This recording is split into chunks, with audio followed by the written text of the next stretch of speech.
McGraw, live in the morning on KTRS. Patrick Ishmael joins us. He is Director of Government Accountability at the Show Me Institute. Patrick, welcome to Big 550 KTRS. Hey, thanks, McGraw. All right. Were we talking to you last week about the, I forget if it was you? That was Tui? Okay, never mind. I'll leave it for the next time he comes up. I got a bone to pick up with him. No, we don't talk about the soccer stadium with him. You, however, Patrick, let's talk about this sharing economy, and let's talk about these bikes and scooters. You think it's a good idea? Oh, I think it's a great idea. But, of course, the market's going to decide. And I think that's really the point here. And if your listeners are unfamiliar, there are a few companies that are offering rental scooters. Lime is one, Bird is another. They're in Kansas City, they're in Columbia, and they're in St. Louis, and they're in various places across the country. But it's a private company that has decided that it's going to fill a niche for folks who need to do walking, maybe from work to lunch or what have you. The scooters go about 15 miles per hour. And by and large, they don't cost taxpayers anything. And me as a director here at the Institute, but late in the evenings, sometimes I'll go out and I will actually pick up and charge these things. They actually pay people to pick up the scooters and charge them overnight and then put them out the next morning. And so, but when I go out and pick them up, what's so interesting is that you will see these scooters kind of fly by in Kansas City, the streetcar that we just built for, I think, $100 million.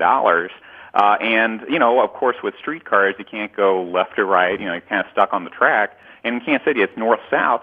And still, people are kind of choosing the scooter that they have to pay for over a streetcar that, kind of trundles down, is free, but may not be, ideal for what they're trying to do. And certainly, in Kansas City, the streetcar doesn't go east-west, and scooters can't. I think it's a situation where city planners have to be a lot more humble about where they're investing taxpayer dollars, because if you let the market kind of fill the gaps on people's needs, I think a lot of times you'll end up finding some really innovative solutions to problems. And certainly in some cases, the market isn't necessarily going to provide a solution. Buses, you might be able to get private buses that folks will use, but at least in the context of streetcars and some fixed rail, I don't know that a few years ago they would have anticipated the scooter craze, and I think that it really is probably going to stick around. It's really interesting. It's really inexpensive to use, and I think that folks are going to be using it more and more. Well, first of all, I think the infrastructure industrial complex needs to take one giant step back, because I think you're right. Do we really want to spend $2 billion on a north-south extension of the Metrolink when ride sharing and bikes and scooters and electric cars and we-cars and all this other stuff is the new world? And so getting someone from point A to point B in a train or a trolley or a Metrolink or a subway might have existed in the past. We don't know where the future's going in all this.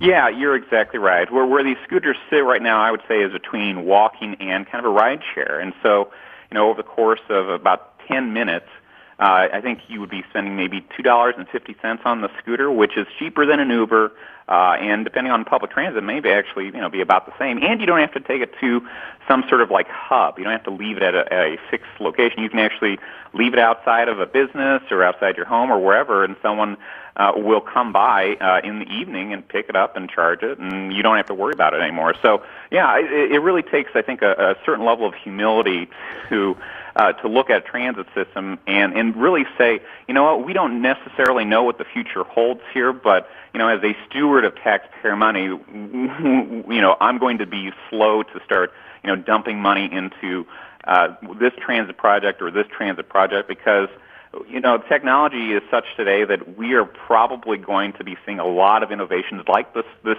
scooter, which the scooter wasn't really possible until probably the last few years in terms of cost, because these scooters have GPS on them. They have really impressive batteries. I think this is kind of an outgrowth of what you've seen with Tesla too, where Tesla itself, those batteries weren't technologically, they didn't exist until relatively recently. And I think that it's only going to accelerate going forward the kind of advancements and opportunities for folks to be able to get from point A to point B less expensively and more efficiently and more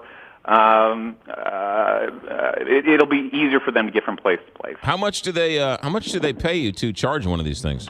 It depends. There are a couple different companies that have different rates, but it ranges between $5 and $20 a scooter. So sometimes it depends on where that scooter is. If it's in a hard place to reach, it may be more expensive or more lucrative. But typically, it's about $5 to $10, up to $20. Yeah. Now, look, the world's changing every day.